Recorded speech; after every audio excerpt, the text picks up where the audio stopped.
So let's take a look at component number one of free market portfolio theory, and that's free markets work. This component was first developed by Eugene Fama in 1965. In his PhD dissertation, Fama said, in a free market, at any point in time, the actual price of a security will be a good estimate of its intrinsic value. To understand this theory better, though, we'll need to analyze two ways of looking at the market. One, that markets are efficient, the other, that markets are inefficient. Let's explore the inefficient market approach first. If you believe that markets are inefficient and free markets fail, you're saying the market fails to price goods and services appropriately. It is possible for some individual to identify in advance which prices are inaccurate. Underpriced or overvalued markets can be forecast or predicted, and we talked about the word forecast in a previous video. By taking advantage of these mispricings, either in stocks or market sectors, it is possible to both increase returns and avoid losses in investments. People with this view would utilize traditional investment myths and speculate with their assets. So on the other hand, the free markets work, or the market efficiency theory, has this to tell us. Based on supply and demand, the free market is the best determiner of market prices. For example, when you get in the checkout line at the grocery store and you decide to buy that bag of peanut M&Ms, the value that you have for your dollar traded for those M&Ms, you find value in it, and the person who made the product found value in it.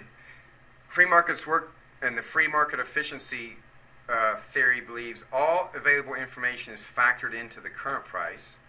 Only new and unknowable information and events change pricing, and the randomness of the market makes it impossible for any individual or entity to consistently predict market movements and capture additional returns unrelated to risk.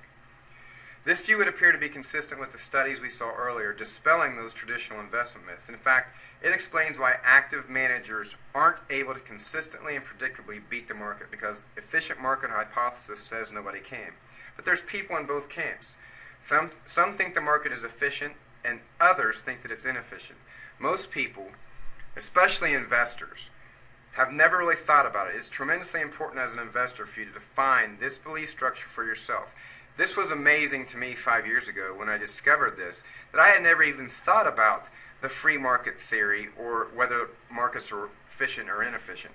Most investors have never had this opportunity. They simply use the latest investment strategy, or one used by their neighbor, or one that their investment advisor used successfully for a brief period of time. But I know that once you're clear about your belief, what you truly believe, it will tell you how you need to manage their money. Now, people with this view would utilize the free market investment strategies.